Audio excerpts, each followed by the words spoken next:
सोचो आप समुद्र के किनारे एक आइलैंड पर तैर रहे हो, चिल कर रहे हो, तभी आपको पानी में शार्क जैसा एक फिन दिखाई दे। लेकिन ये फिन कोई साधारण फिन नहीं है, बल्कि ये एक बोट के साइज जितना बड़ा शार्क फिन है। गौर से देखने पर आप पाते हो कि 50 फीट लंबी एक मैगलाडॉन आपकी तरफ तेजी से बढ़ रही है। अगर आज आप बच गए, इसका मतलब ये है कि आज आप लास्ट टाइम ही ओशियन के अंदर गए थे। लेकिन फिकर नॉट, क्योंकि ये बड़ी मछली मैगलाडॉन एक्सटिंक्ट हो चुकी है 3.6 मिलियन ईयर्स पहले। लिटरली इसको मैंने बड़ी मछली इसलिए कहा क्योंकि इसका मुंह इतना बड़ा है कि भैया इसके अंदर आप अपना एक पूरा का पूरा रूम बना सकते हो। इस रूम के अंदर आपके सोने वाला एक सिंगल बेड और पढ़ने वाली एक टेबल भी आ सकती है। बस आपको इस बात की फिक्र करनी है कि कहीं ये मैगलाडॉन आपको कच्चा ना चबा जाए। लेकिन आज के इस वीडियो का टॉपिक ये नहीं है कि मैगलाडॉन मछली कितनी ज्यादा बड़ी हुआ करती थी, बल्कि टॉपिक ये है कि इतना खतरनाक, बड़ा और पावरफुल एनिमल इस धरती से गायब कैसे हो गया। आखिर इसके पीछे कौन जिम्मेदार था, कोई बड़ा सा एस्ट्रॉयड या फिर कोई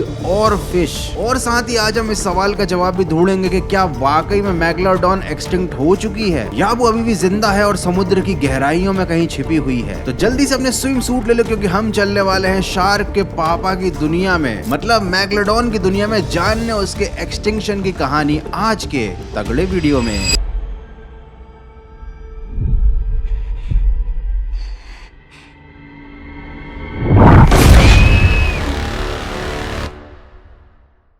एक फीमेल मैगलाडॉन मछली की एवरेज हाइट होती है 45 से लेकर 59 फीट तक। Megalodon are the largest shark lived on earth. ये इतने लार्जेस्ट प्रीडेटर थे कि ये नाश्ते में बड़ी से बड़ी मछली को खा जाते थे। साथ ही आज के जमाने में मौजूद मॉडर्न ग्रेट व्हाइट शार्क, जो कि केवल 36 फीट लंबी होती है, वो भी इनके सामने कुछ नहीं लगती थी। और मैगलाडॉन उस समय फूड चेन के टॉप पर रहते थे। अब जिस तरीके से डायनासोर्स का अंत एक झटके में हो गया था, एक एस्ट्रॉयड गिरा और उसके बाद डायनासोर्स का खात्मा हो गया, वैसा ही कुछ इस मछली के साथ भी हुआ। लेकिन यहाँ पर धरती पर कोई एस्ट्रॉयड नहीं गिरा, बल्कि धरती पर आया था पाइलोसीन।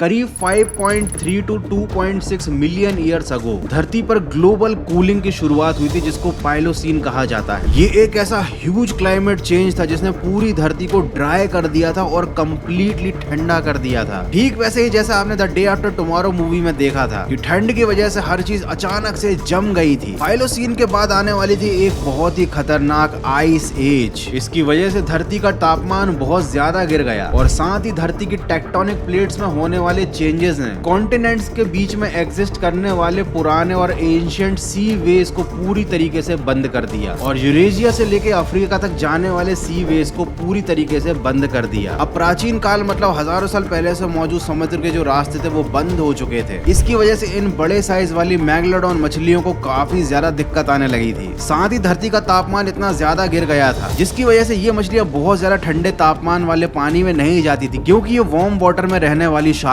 थी। लेकिन ये जिन मछलियों को खाकर जिंदा रहती थी ना, वो गर्म पानी में रहने के लिए मजबूर नहीं थी। उन्होंने अपनी जान बचाने के लिए ठंडी जगह पर जाने का फैसला किया। अब चूंकि मैगलाडॉन इतनी बड़ी मछली थी जिसको रोजाना 2500 पाउंड फूड चाहिए था, मतलब हर हालत में उनको दिन की 2 बड़ी गाय के बराबर मीट की रिक्वायरमेंट रहती थी। और ये छोटी छोटी जितनी भी मछलियां थी वो सभी ठंडे पानी वाले इलाकों में चली गई। समुद्र के तल में उगने वाली वनस्पति भी धीरे धीरे खत्म होने लगी और उनके ऊपर डिपेंडेंट छोटे छोटे इंसेक्ट्स भी मरने लगे, क्योंकि ये क्लाइमेट चेंज था ही इतना भयानक। और इस क्लाइमेट चेंजेस के साथ साथ धरती पर टेक्टोनिक प्लेट्स के मूवमेंट के कारण नई दीवारें उठ रही थी, जिनकी वजह से मैगलाडॉन मछलियों का जो पूरा फूड चेन का इकोसिस्टम था वो डिस्टर्ब हो गया था। मतलब आप ये समझ लो कि क्लाइमेट चेंज की वजह से ये मछलियां भूखी मर रही थी, लेकिन साथ ही साथ इनके ऊपर एक और खतरनाक मुसीबत आने वाली थी।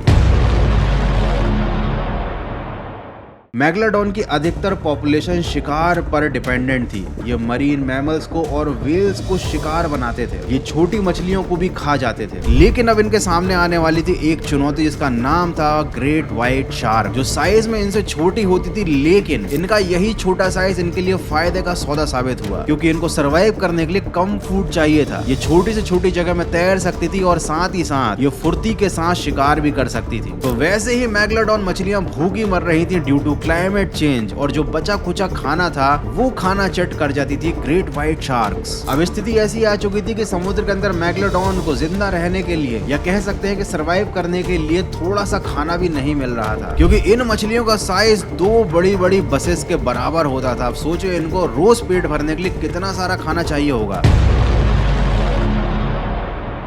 ये जो मेगलोडॉन शार्क थी ये उस जमाने में मौजूद थी जब डायनासोर्स धरती पर राज किया करते थे। लेकिन डायनासोर्स की हड्डियां तो आज भी वैज्ञानिकों को मिल जाती हैं, लेकिन समुद्र के अंदर कभी भी इन मछलियों की कोई हड्डी या कोई बॉडी नहीं मिलती। मिलते हैं तो केवल जबड़े। कभी आपने सोचा है कि ऐसा क्यों होता है? ऐसा इसलिए होता है क्योंकि नेचर ने इनकी बॉडी में जबड़े और दांतों के अलावा हर पार्ट को केवल सॉफ्ट बनाया है। मेगलोडॉन मछलियों की पूरी बॉडी बहुत ही जल्दी डिकम्पोज हो जाती है, क्योंकि इनके शरीर का जो स्केलेटन होता है वो बोन्स की जगह कार्टिलेज का बना होता है। इसीलिए कभी भी आपको शार्क का स्केलेटन देखने को कभी नहीं मिलेगा, मिलेंगे तो देखने को केवल उसके जबड़े। अब आपके दिमाग में सवाल आ रहा होगा कि भैया केवल क्लाइमेट चेंज की वजह से या फिर किन्हीं और शिकारी मछलियों की वजह से इतनी बड़ी जो शिकारी मछली है वो पूरी की पूरी इस धरती से कैसे एक्सटिंक्ट हो गई? तो इनके एक्सटिंक्शन के पीछे एक बहुत बड़ी वजह थी जेनेटिक डाइवर्सिटी की कमी। देखो जब पूरी दुनिया में ठंड बढ़ने लगी, हर चीज जमने लगी, तो जो पोल्स थे वहाँ की बर्फ ने पिघलना बंद कर दिया, और ये पोल्स की जो बर्फ होती है यही पिघलकर फ्रेश वाटर समुद्र में मिलाती है। जब ऐसा होना बंद हो गया तो समुद्र के अंदर का जो पानी था वो भी धीरे धीरे जमने लगा और उसके अंदर फ्रेश वाटर की कमी होने लगी। और ये जो समुद्र का पानी अवेलेबल था उसके अंदर नमक की मात्रा इतनी ज्यादा बढ़ गई कि उसमें किसी भी प्रजाति की मछली का जिंदा रहना नामुमकिन सा हो गया था। और ऐसा नहीं है कि ये सारी चीजें केवल 150 साल में हो गई, इनको होने में करीबन 400 से 600 साल लगे थे। जब पाइलोसीन खत्म हो गया, आइस से जाकर खत्म हो गई, धरती का टेम्परेचर फिर से नॉर्मल होने लगा धीरे धीरे, जिसमें हजारों साल लग गए, तो समुद्र के अंदर फूड चेन का एक नया इकोसिस्टम बना। समुद्र के पानी के नमक का लेवल भी धीरे धीरे कम होने लगा। बहुत सारी नई नई तरीके की मछलियों की और जानवरों की प्रजाति पानी के अंदर विकसित होने लगी। लेकिन ये सब होने में करीबन 1500 साल लग गए थे, और इन 15 सालों के अंतराल में मेगलोडॉन मछलियों का अस्तित्व पूरी तरीके से खत्म हो गया था, क्योंकि ना ही उनके पास रहने के लिए साफ शुद्ध पानी था, ना ही उनके हिसाब से पानी का टेम्परेचर था, ना ही उनके पास खाने के लिए कुछ बचा था, और ना ही उनकी बॉडी की बायोडाइवर्सिटी इस तरीके से थी कि वो किसी भी एनवायरनमेंट में खुद को जिंदा रख सके। ये ठीक वैसे ही है जैसे पोलर बियर भालू ठंडे इलाकों में रहने के लिए डिजाइन किया गया है, लेकिन जब क्लाइमेट चेंजेस की वजह से पोल्स की बर्फ पिघल जाएगी और वहां पर गर्मी पड़ने लगेगी, तो आपको क्या लगता है पोलर बियर का क्या होगा? वो सरवाइव नहीं कर पाएगा, वो एक्सटिंक्ट हो जाएगा, क्योंकि उसकी बायोडाइवर्सिटी उसको ये अलाउ ही नहीं करेगी। वो गर्म प्रदेशों में रहने के हिसाब से बना ही नहीं है।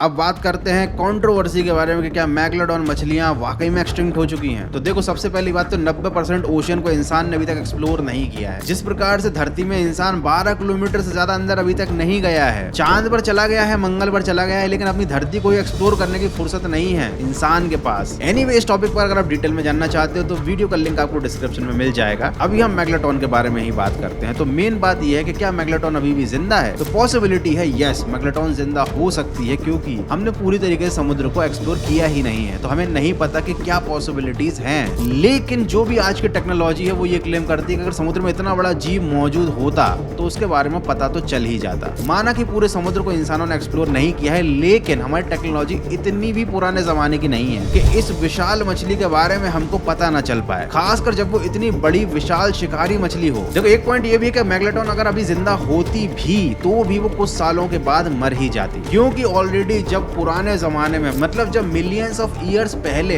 मेगलोडॉन को खाने की कमी होने लग गई थी, जबकि तब तो इंसान मछलियों का शिकार भी नहीं करते थे। तो सोचो अब जब इंसान अपनी भूख मिटाने के लिए मछलियों का इतने बड़े स्तर पर शिकार करते हैं, रोजाना मिलियंस ऑफ मछलियों का शिकार किया जाता है, उन्हें पकड़ा जाता है, तो फिर मेगलोडॉन के पास खाने के लिए बचेगा ही क्या? आपको जानकर हैरानी होगी कि हर साल 300 मिलियन से ज्यादा मछलियां पकड़ी जाती हैं और 73 मिलियन शार्क्स पकड़ी जाती हैं केवल उनके फिन्स के लिए। तो जब इतने बड़े स्तर पर आज के टाइम में शिकार हो रहा है तो मुझे तो नहीं लगता कि मेगलोडॉन किसी भी हालत में जिंदा सरवाइव कर पाएगी, क्योंकि भैया उसे सरवाइव करने के लिए खाना तो किसी भी कंडीशन में चाहिए ही चाहिए। एनीवे मेगलोडॉन एक अमेजिंग पावरफुल एनिमल था जो कि हमारे प्लेनेट की हिस्ट्री का एक इनक्रेडिबल पार्ट था, लेकिन अब ये शार्क केवल हिस्ट्री का ही हिस्सा बनकर रह गई है। और जो मछलियां अभी भी इस प्लेनेट पर जिंदा है उन्हें हम जल्दी ही हिस्ट्री का हिस्सा बना देंगे, या तो खाकर या फिर पॉल्यूशन फैला कर। So that's it for today. अगर वीडियो अच्छा लगा तो वीडियो को लाइक कर देना, नए हो तो सब्सक्राइब कर देना। मैं जा रहा हूँ साबूदाने की खिचड़ी खाने, क्योंकि मेरा 11 दिन का व्रत चल रहा है। मिलता हूँ आपसे अगले एक और